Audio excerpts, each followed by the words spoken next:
thank you very much for inviting us today to present. We wanted to take time to talk to you about navigating the ever-changing sales tax landscape and how to empower your business with Sage and Avalara. Wanted to introduce my team that I have here with me today.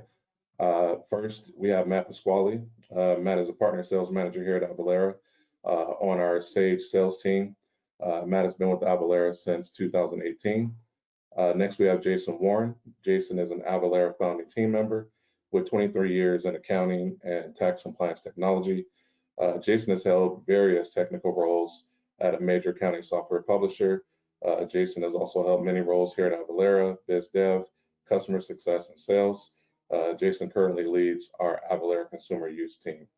And I'm Jamal Sims, Strategic Alliance Manager here at Avalara. I've been with Avalara for 4 years in many different roles as well, account manager, sales, and partner development. So 2020 has had an impact on business and e-commerce that's likely to last for years to come. Due to the pandemic, consumer spending and business operations have been anything but normal. The goal of this session is to help educate you and make you aware of sales and use tax obligations, and how to use Sage and Avalara to empower your business through automation. So today we're going to talk about a brief overview of Avalara. We'll discuss what makes sales and use tax so difficult.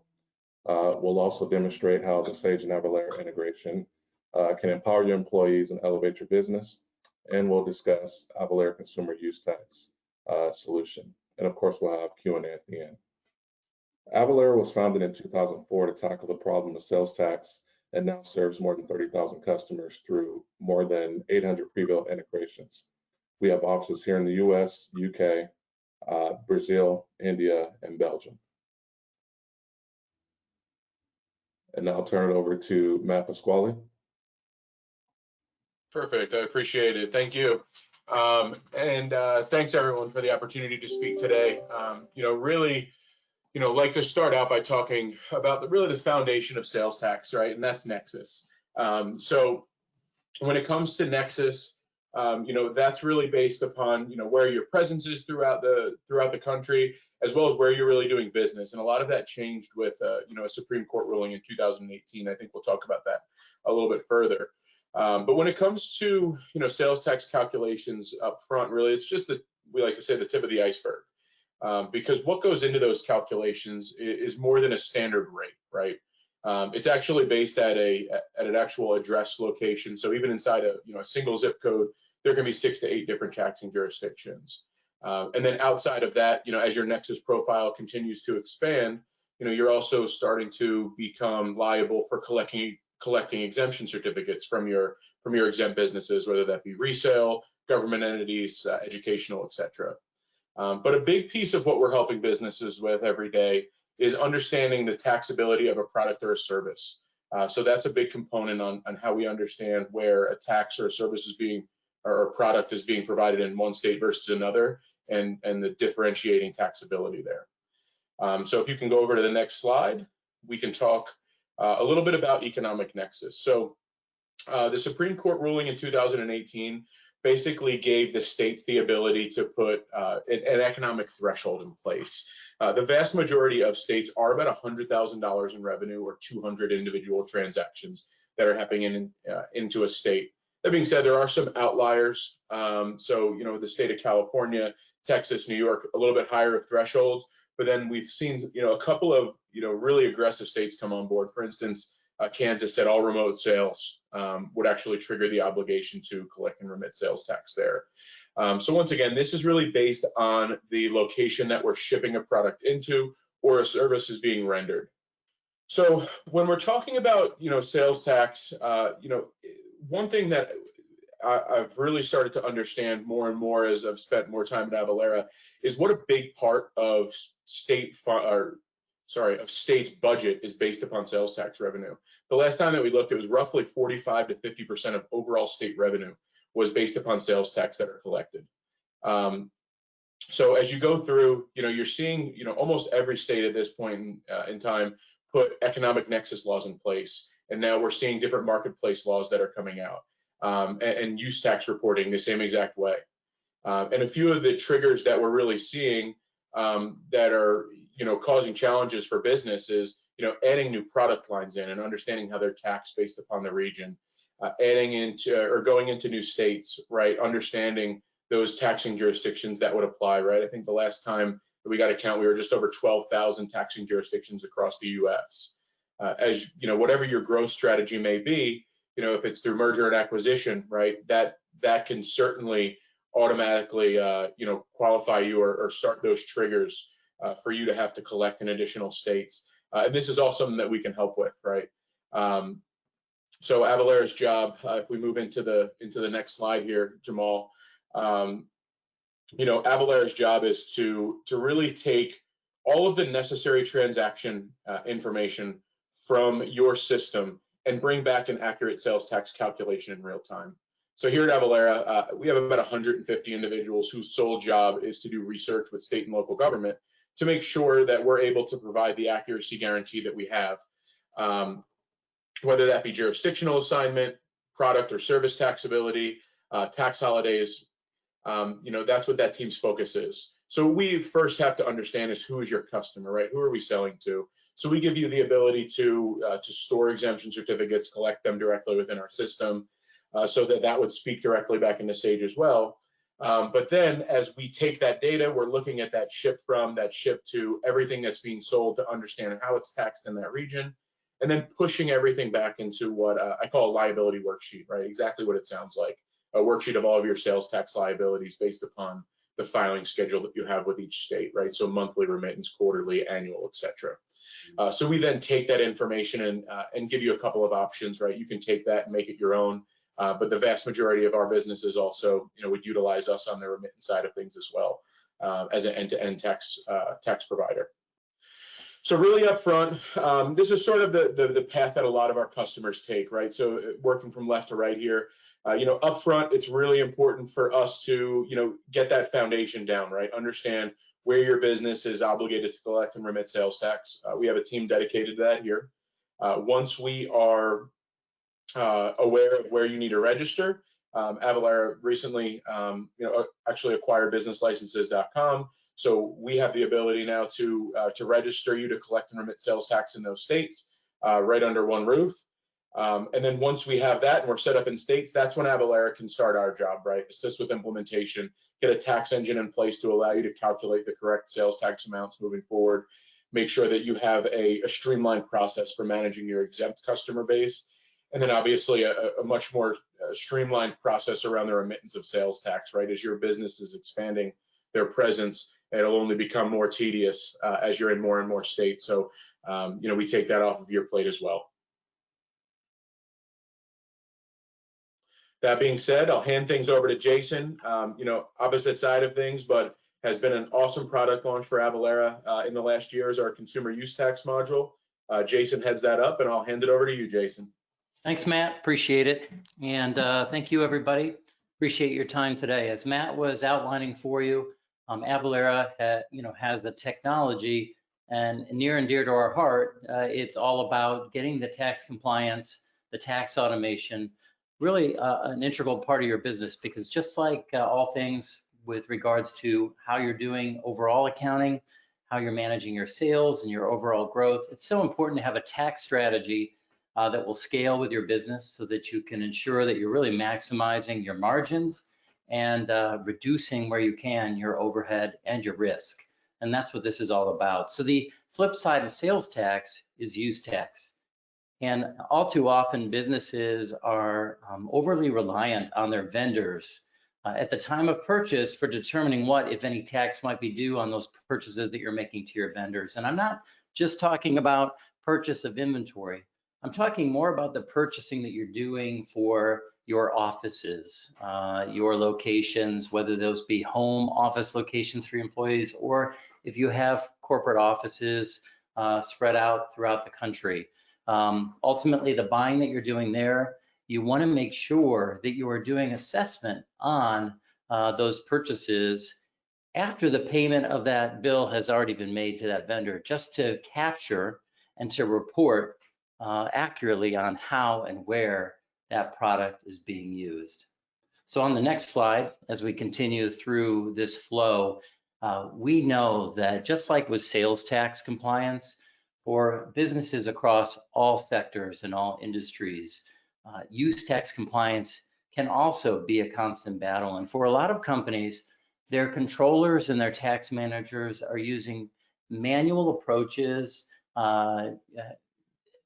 For example, an Excel spreadsheet to take the data from accounts payable, analyze those invoices from the vendors that have been paid, and really trying in a manual sort of way to capture and recognize where there's additional risk, where there's additional exposure, and where use tax is due. And this is where really automation can come into play. And so on the next slide, you'll see that there are some scenarios, and I've already kind of scratched the surface. When I'm talking about use tax, I'm really talking about these scenarios where maybe you're buying from vendors that don't have an obligation to collect tax in the state or the states where your office or your offices are based.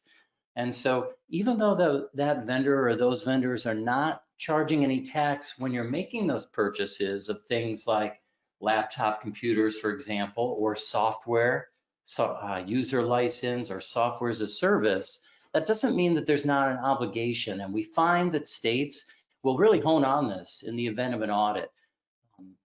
And so if they're not collecting tax, you still want to make sure that you're capturing a change in that disposition. So with the Avalara solution, the module is named Avalara Consumer Use. It will work in conjunction with what you're doing today in an application like Sage 300. And as you see from this chart that I have on the screen, we've made this application to operate in a batch processing format, meaning that you can take your AP invoice detail and you can easily format that either using Avalara's default template or customizing your own import to then have the Avalara service analyze how and where the products that you're purchasing are ultimately being used, taking those criteria into account and determining whether or not there's additional tax due or potentially too much tax paid. So this will give you a way to really self-assess in an accurate and scalable way where you can now interface not only the sales tax aspects that Matt was talking about, but now you can also have the use tax component as well within the Avalara platform. This is just a real quick look. Rather than me doing a live look into the application, you'll see here on the right-hand side, this is a look into what the application itself looks like. When the AP invoice detail has been imported, the screen itself within Avalara Consumer Use has a top half section where there's an executive level summary showing all of my AP invoices and those that have been automatically determined to have use tax due, and those will show up on my tax detail reports. Those where no additional action is needed, so those are analyzed, but they're confirmed to be accurate. And then a small percentage of those that will automatically be flagged for review so that I can go in and make the necessary adjustments, distributions, and allocations so that by doing that, the system itself will then reanalyze and accurately report any use tax that's due, or maybe use tax that's been overpaid, or said another way, sales tax that was overpaid at the time of purchase. And so this is just a look at that flow chart, and I hope that's helpful to you with regards to how the processing rules are executed, calculation takes place, small percentage of those transactions are flagged for review, and you have a solid, repeatable process as a part of your month-end close. So again, thank you for the opportunity to share this aspect. Matt shared with you sales tax, just important, the use tax side of the business as well. So thank you. All right, thank you guys. And we'll take a few questions. There's some questions out there. I will remind the audience that you can enter any of your questions using the question module in the GoToWebinar window. But we did have a question come in. What is the biggest difference between Avalara and its competition? Jason, would you mind taking that one? Absolutely. Avalara, from day one, 2004, when the company itself opened its doors, has always been a cloud-based service. I think from a differentiation perspective, that means that the service itself is scalable. The other thing, and I know that our leadership talks about this all the time, is, and even our partners too, the number of integrations that we have into all of the various Sage products. Regardless of what Sage application or applications you're using, Avalara likely has an integration, and that really separates us from others that are out there. And Matt, is there anything that you would add to that? No, I would say that covers a lot, right? It's Avalara does a really good job of making sure that there's a solution that's being offered for the vast majority of tedious business problems or practices that are out there. But I think Jason did a pretty good job of positioning that. Another question is, how is Avalara positioned to help my business scale? I'll take that one. So Avalara is an end-to-end sales and use tax technology company. We have over 800 integrations with ERPs like Sage, of course, that allow you to stand up projects with no dev work or very little dev work. We have a great API for homegrown or classic platforms. We continue to grow through smart acquisitions, leading edge technology and content, and most importantly is our partnership with industry leaders like BAASS. How long does it take to implement Avalara? The implementation varies depending on the number of platforms that we're integrating, the amount of time that a company and people that are dedicated to an implementation. There's many different ways that we can do an implementation, whether it's our team navigating and the company is themselves doing the hands-on work, or we can create an SOW where our team completely takes over the integration. So it varies. Yeah, and I'll say I work specifically in the Sage space for the last couple of years here.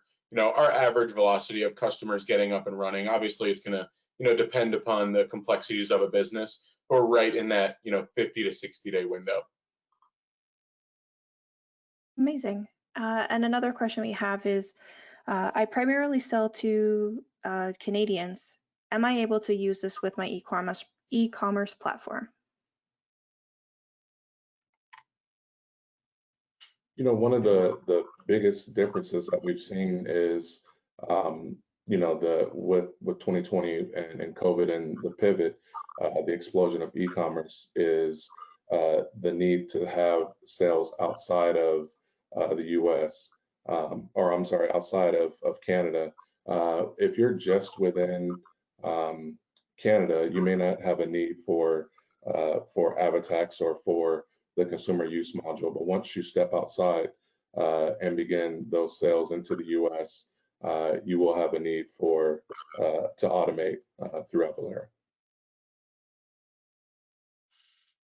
Awesome. That is all the questions that I have seen come in. I'd like to say thank you so much to Jamal, Matthew, and Jason, sorry. Don't worry about him. So thank you so much for presenting. That was very interesting.